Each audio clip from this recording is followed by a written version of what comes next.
ブラディミル・アイラペディアン先生は、アルメニアの出身です。それで、ソビエト連邦のですね、太陽物理学者です。でアメリカに渡られて、もうすでに40年くらい経ちます。でアメリカの市民権を持たれています。もともと太陽物理学者です。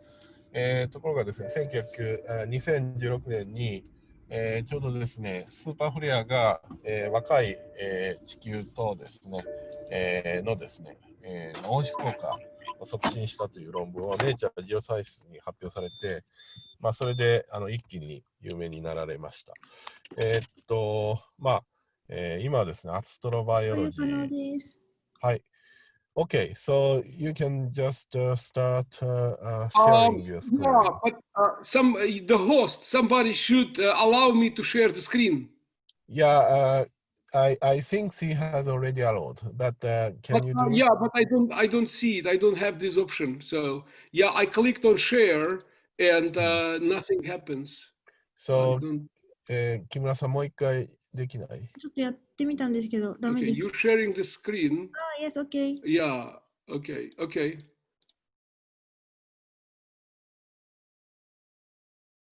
Is that if magnetic fields can be created, it will be put in space, then is there a difference between the environment of Mars and that of Earth because of the difference of where the source of magnetism is? So as I said, yeah, so if the magnetic field of Earth is created by kind of like bar magnet, right, by alpha omega dynamo, which is kind of like a bar magnet that creates the dipole field, right, with respect to the geometric center of our planet, because the field is created in the outer layer of the core. Okay, so here we are creating magnetic field not at the planet, but we're creating much closer to the sun at the distance of 320 Earth radii, in order to have the significant deflection of the wind, from that artificial magnetosphere, so that much less effect will occur at the planet itself. I see. So the planet itself is non-magnetic still. Yeah, so this is the first protective shield. Yeah, do you want to translate it or? Yeah, this should be okay. I think. So therefore, yeah, so this effect will not affect the human migration to Mars. これは深瀬君の質問で、要は火星に磁場を作るっていうんだけど、320火星半径ぐらいで、今作った方が、いわゆるその太陽風によるイオン大気散逸に、プロテクトとしては強力で、かつですね、火星の表面は磁場がない状態をキープできるので、ほとんど人体には影響がないと、こういう理想的なことを考えています。Okay. So the second question from Ray Nagaya is that if we can send air to Mars somehow, can the gravity of Mars maintain enough barometric pressure? Yeah, the barometric pressure depends on its so-called pressure scale height. Depends on on two parameters. It depends on the temperature, and it depends on the surface gravity. Because the surface gravity is 38% of Earth, and temperature is smaller, the pressure scale height of Mars, it's 11.2 kilometers versus about 8 kilometers for Earth. So it's about 50% greater, maybe 40% greater. So it's not a big difference. So therefore, if you add more air to Mars, you can create the larger atmospheric pressure at the large atmospheric pressure at the surface, but your atmosphere will be larger. I mean, larger extent I'm talking about, because the pressure scale height is greater. 火星に、大気圧を増やせば、バルトロニックな状態には、なるというようなことですね。Okay, please. So that means that your pressure decays, your density decays slower than it will decay with height on Earth. いわゆるその大気散逸の速度も、大気圧が、増えれば増えるほど遅くなるということが言えると思います。Okay, please. Yeah, so the third question was how to prevent atmospheric loss. And I discussed already how to prevent atmospheric loss simply by saying that we need to create deflection, right? We need to deflect the solar wind from the Martian atmosphere by creating the shield at 320 Martian radii. And that will prevent atmospheric loss by a fraction of 10 times. 火星のですね、半径320、火星半径くらいのところにいわゆるその人工磁場を作ることによって、火星の大気散逸を10分の1に抑えることができるということです。Yeah, so the question from Kita is how to mobilize CO2 from the polar caps. So again, as I said, it's what we need to do. We need to find some viable and efficient mechanism to increase the temperature. We need to warm Mars so that at the conditions when the polar caps start to unfreeze, to melt. So what you want to do, you want to mostly melt because the polar caps have a carbon dioxide and they also have the water vapor. So we want to extract the water vapor into the atmosphere without creating clouds. So if you don't have a lot of water vapor, then this water vapor will serve as the greenhouse and will increase the temperature further, accelerating effect of the melting the polar caps more.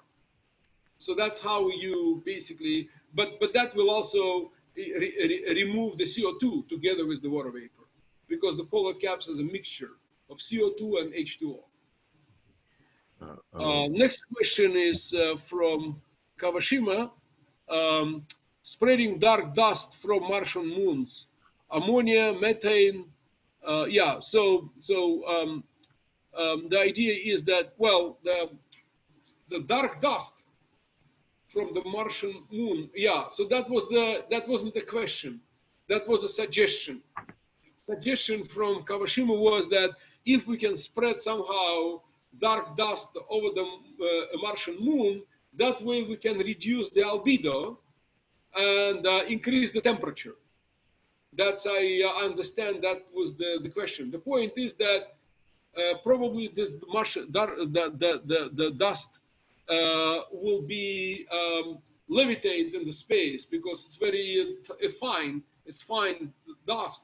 So, and if it is in the air, then in the atmosphere, that it will deflect the solar light, the sun, the solar energy, reducing the temperature. It can only work if you have the dust on the ground, which is really pretty hard to create because the dust has a fine structure. It's a very fine scale, like the scale, like a fine scale, like on the moon. So you probably know that the lunar dust is extremely fine. So that's why astronauts, from Apollo mission, they had hard time in cleaning their boots from that dust. So yeah, so basically methane from methanogens, yeah, that, as I mentioned, that can be a viable way to increase the temperature. Orbital mirrors, well, orbital mirrors also can work, but the point is that such a far away from Earth, you have to create those huge mirrors and then increase the temperature. This was the one way to use for Earth, actually, but so I'm not sure how energetically efficient it will be. In principle, it is an idea, but I'm not sure how well it will work. So, yeah. 川島君もですね、火星の月からダストを出したら、アルベドが上がって、温度が上がるんじゃないかと。実際はですね、ダストがあることによって逆に温度が下がる可能性もあるということで、表面にある場合だけいいとか、いろいろ彼は指してます。OK, please continue. Yeah, so the next one from Soichiro Hayashiwaki. How long would it take to warm Mars? Actually, yeah, we did calculate it, so it takes not less than 50 years. So you need not less than 50 years in order to start warming it by about 10, 20 degrees Kelvin. So it's the pretty slow process on a planetary scale, but it's not very slow. I mean, 50 years is a pretty reasonable time scale. And the question, would be small gravity keep the air? Yes, of course. It's not extremely small gravity. It's not like the lunar gravity, which is 1/6, right? But it's only 40%. So this just makes the atmosphere a little bit fluffier, larger. That's it. So, but we know that the smaller gravity kept the air pretty well when Mars was young and wet and warm. Okay. Yeah, please continue because the time. Yeah, and so okay. So next one is the number 7, and the last one, Ikuto Nakamura. It's the pressure is 6 millibars, or 160 times less than Earth. So, yeah, he asked a question. I just put the answer here, that the total mass of the Martian atmosphere is, he asked a question, how long would it take to evacuate the atmosphere? So the total mass of the Martian atmosphere is 2.5 times 10 to the 16 kilograms. So the current one. So the planet currently loses about 200 grams per second under the quietest conditions with no CMS during solar minimum, right now today, okay? So so that means that it's 6 million kilograms per year. So that means that it will take a few billion years.